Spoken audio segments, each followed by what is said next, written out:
High friends, welcome back to my channel. இன்றைக்கி பார்த்தீங்கன்னு சொன்னால் கத்தாரில் இருக்கிற அமெரிக்கன் பேஸுக்கு வந்து ஈரான் தாக்குதல் நடத்தியிருக்கிறாங்க. இதில் என்ன பிரச்சனைன்னு பார்த்தீங்கன்னா, சவுதியிலையும் வந்து அமெரிக்காவுடைய பேஸ் இருக்குது.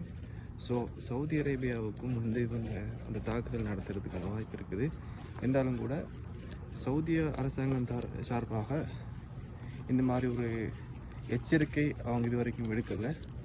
ஆனால் எதிர்வரக்கூடிய தினங்களில் ஏதாவது தாக்குதல்களோ அல்லது யுத்த நிலையோ ஏற்படுறதுக்கான வாய்ப்புகள் நம்மளால் சொல்ல முடியாது. என்று கேட்டால் இங்கே வேலை செய்யக்கூடிய நிறைய பேர் ஒரு பயத்தோடையும் அதே போல் ஒரு பதத்தட்டோடையும் தான் இருக்கிறாங்க.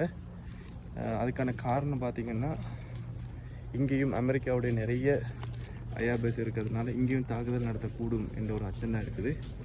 இப்போதைக்கு சவுதி அரேபியாவுடைய நிலைமை வந்து எந்த ஒரு பிரச்சனையும் இல்லாத நிலைமையாக தான் இருக்குது.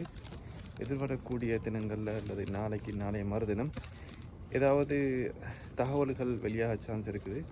ஸோ அந்த தகவல் வெளியானதோடையே இன்னொரு வீடியோ சந்திக்கலாம். அஸ்ஸலாமு அலைக்கும்.